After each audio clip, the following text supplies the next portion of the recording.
네, 반갑습니다. 김민혁입니다. 자, 이번에는 드림텍 질문을 주셔가지고 드림텍에 대해서 좀 이야기를 드려볼까 합니다. 자, 일단 드림텍 요번에 질문 주신 내용을 좀 먼저 살펴보면은, 자, 요번에 드림텍 상장 초기에 들어간 게 있는데, 오늘 많이 올랐네요. 그래서 무증 때문인 것 같은데, 이제 무증에 관한 내용, 그리고 요번에 신주 배정이 되면 그날까지 홀딩하는 전략이 좋은지, 이 무증 이후의 투자 전략에 대해서 이 두 가지에 대해서 좀 이야기를 드려보도록 하겠습니다. 자, 일단 첫 번째로 우리가 무증이라는 게 어떤 건지 좀 제대로 알고 넘어갈 필요가 있을 것 같아요. 어제 4월 29일 날짜로 이제 무상증자가 나왔는데, 이 무상증자라는 건 말 그대로 주식을 공짜로 늘리겠다라는 거거든요. 지금 현재 우리가 갖고 있는 이 드림텍의 주식 수를 공짜로 늘리겠다라는 거죠. 근데 만약에 이거를 돈을 내고 늘리게 되면은 뭐가 되는 거죠? 이제 유상증자가 되는 거죠. 그래서 이제 그런 개념이라고 보시면 되는데, 지금 보면은 현재 지금 증자전 발행 총 주식 수가 이만큼이 있어요. 근데 지금 추가적으로 무상증자를 하려는 거는 그 현재 갖고 있는 주식 수의 딱 2배 정도 된다라는 거죠. 그러면 이제 실제로 주식 수가 늘어나게 될 텐데, 근데 무상증자라는 거는 우리가 조건이 있죠. 뭐냐면 공짜로 늘리는 거기 때문에 기업의 가치가 바뀌면 안 돼요. 네, 그렇기 때문에 주식 수가 늘어나면은 이제 기업의 가치가 바뀌는 게 있는데, 뭐냐면은 우리가 시가총액이 받게 되죠. 그 시가총액 구하는 공식이 주식 수 곱하기 주가란 말이에요. 지금 현재 상장 주식 수 곱하기 현재 주가를 곱하면은 시가총액이 나오게 되는데, 상장 주식 수가 2배로 늘어나게 되면은 시가총액이 그만큼 2배로 더 뛰게 된다는 거죠. 그래서 이거를 방지하기 위해서 이 상장 주식 수가 늘어난 만큼 현재 주가가 까여야 된다는 거예요. 그래서 실제로 요번에 무상증자를 하게 되면은 그 2배가 되는 시점에서 이제 상장 주식이 2배가 되니까 현재 지금 19,350원, 예를 들어 이게 지금 그 무상증자 기준의 종가라면은 이거의 절반 가격인 이제 9,670원이 된다라는 거죠. 네, 근데 이게 무상증자라는 게 사실 그 기업 가치가 바뀌는 것이 아니기 때문에 어, 사실 주식 시장에선 호재로 볼 수 있어요. 왜냐면은 일단 첫 번째로 이 무상증자를 하기 위해서는 어, 그 현재 우리 주식을, 자, 이거를 보려면 이제 또 재무 구조를 살펴볼 줄 알아야 되는데, 이 무상증자를 한다는 게 이제 바꿔 말하면 이 자본금을 늘린다라는 거거든요. 이 자본금을 늘리기 위해서는 실제로 이 기업이 벌고 있는 돈에서, 그러니까 잉여금을 자본금으로 넘겨야 되는 거예요. 근데 이거를 이제 그림으로 설명하면 더 이해가 쉬운데, 일단 시간 관계상 일단 그렇게 알고 넘어가시면 좋을 것 같고, 그 말은 즉, 자, 자본금으로 넘어가게 되면은 무슨 리스크가 있냐면은 이 기업이 나중에 사업을 하다가 잘, 우리 상장돼 있는 기업들 알겠지만 이렇게 매출 영업이익이 계속 나오는 게 아니죠. 가끔은 이제 손해를 볼 때도 있다라는 거죠. 단기순이 적자로 잡히는 때가 있는데, 만약에 이제 우리가 이제 그 기업이 잉여 자금이 없다, 그런 상태에서 이제 적자가 나기 시작한다 이러면은 이제 자본금에서 까이게 되고, 그 자본금이 절반 이상, 그러니까 50% 이상이 까이게 되면은 이제 자본 장식에 해당이 돼가지고 상장 폐지가 될 수 있어요. 이제 그러다 보니까 사실 이 무상증자라는 거는 돈이 있는 기업들이 할 수 있는 제도라는 거죠. 그 말은 즉, 지금 드림텍이 그만큼의 여유가 되고 그러다 보니까 무상증자를 진행을 한다라고 이제 이해를 해주시면 좋을 것 같고, 이 무상증자의 효과라는 거는 주식 수가 절반이 그러니까 더 늘어나는 거기 때문에 실제로 무상증자가 되면 거래량이 늘어나는 효과를 볼 수가 있어요. 예를 들어 거래량이 10만 주이던 게 무상증자를 2배 하게 되면은 이론상으로는 이제 2배가 늘어나게 되죠. 20만 주로 된다는 거죠. 이제 그러다 보니까 거기에 거래량이 늘어나게 됨으로써 이제 이 드림텍이라는 종목을 투자자들이 많이 거래를 할 수 있게 활성화를 시킬 수 있고, 또 하나의 장점은 뭐냐면은 지금 2만 원짜리 주식이 이제 만 원대가 되는 거잖아요. 9천 원대가 되는 건데, 그렇게 되면은 이 싸 보이는 효과가 있다라는 거죠. 실제로 가치는 바뀌지 않는데 우리가 2만 원 주고 주식을 사는 거랑 만 원 주고 주식을 사는 거랑 이 느낌이 달라진다라는 거죠. 이제 그러다 보니까 다시금 만 원에서, 네, 2만 원까지 이제 올라오는 경우가 있는데, 이제 과거 셀트리온이 그런 사례 중에 하나가 있죠. 셀트리온이 과거에 이제 공매도 때문에 많이 시달렸었는데, 어, 환경 설정에서 수정 주가를 사용하지 않으면은 아마 과거에 셀트리온이 이제 무상증자를 진행을 했던 때가 있어요.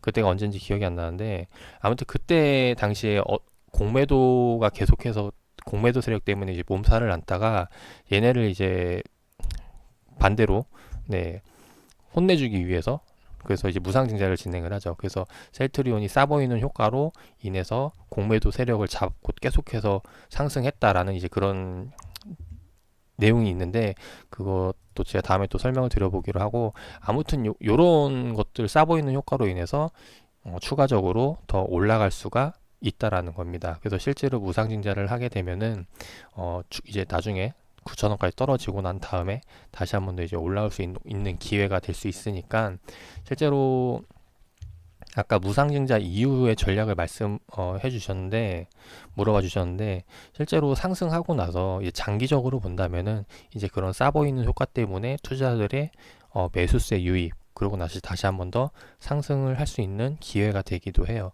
근데 요거는 이제 장점적인 부분만 말씀을 드렸고, 단점을 좀 이야기 드리면은, 이 무상증자라는 게 실제로 이 주식 수를 늘리는 거기 때문에, 현재 갖고 있는 주주들이, 네, 지금 보면은 현재 최대 주주가 72%거든요.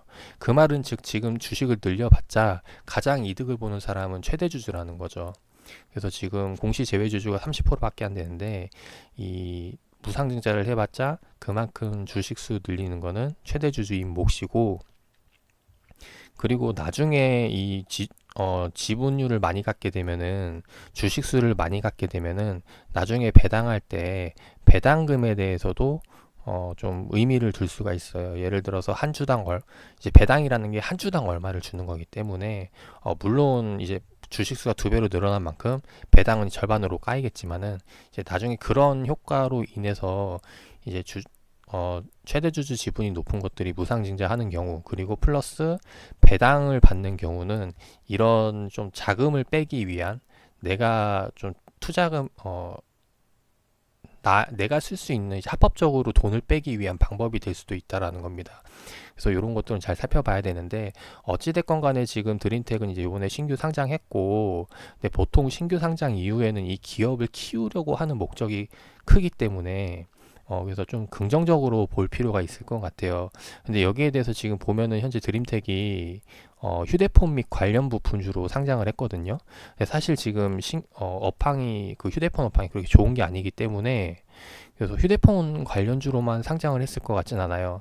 그래서 다른 어떤 이유가 있을 것 같은데, 그래서 그 내용을 좀 살펴보면은, 얘네가 그 휴대폰 말고도 이제 자동차 모듈, 지문인식, 모듈 센서, IT 분야, 이런 것들을 보면은, 그러니까 그 휴대폰 쪽이 아니라 아무래도 좀 그 자율주행이나 좀 이런 IT 쪽으로 해서 좀 더 부각을 받고 그 경쟁력을 키워가지 않을까 생각이 됩니다.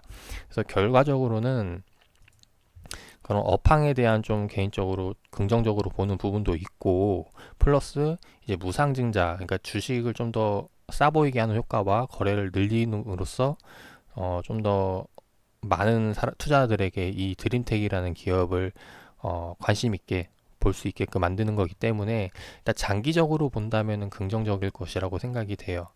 이제 근데 다만 지금 보면은, 제가 과거에 이제 무상증자 사례를 하나 좀 보여드리도록 할게요. 지금 보면은 이 제넥신이라는 기업도 과거에 이제 여기 보시면은 2016년도 1월 초에 여기서 이제 무상증자를 진행했어요. 그래서 10만 원대인 주식이 이제 1대1 무상증자로 이제 5만 원이 됐거든요. 근데 이게 싸 보이는 효과만 있다고 해서 무조건 올라가는 건 아니에요. 결국엔 가치가 바뀌는 게 아니기 때문에 이제 5만 원대에서 계속 왔다 갔다 할 수 있다라는 거죠.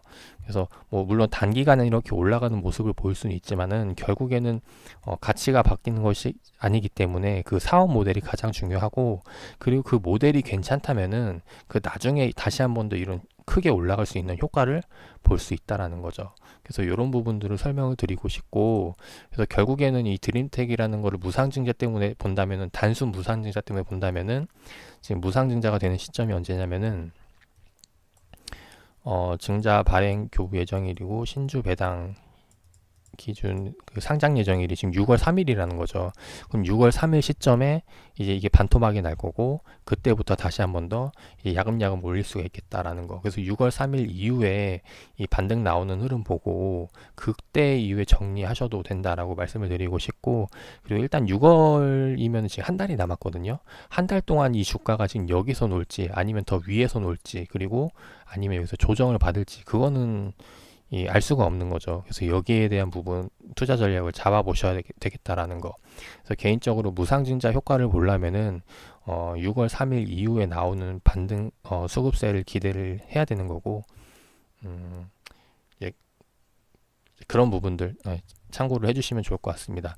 추가적으로 드림텍 같은 경우는 지금 자율주행 관련주로 알고 있는데, 네, 이 기술력에 대해서는 지금 현재 상장되어 있는 국내 기업들 중에서 어느 정도 영향력이 있는지 이런 부분들은 따로 더 살펴봐야 될 것 같아서 이 부분은 제가 좀 더 시간을 두고 살펴본 다음에 설명을 드려보도록 하겠습니다.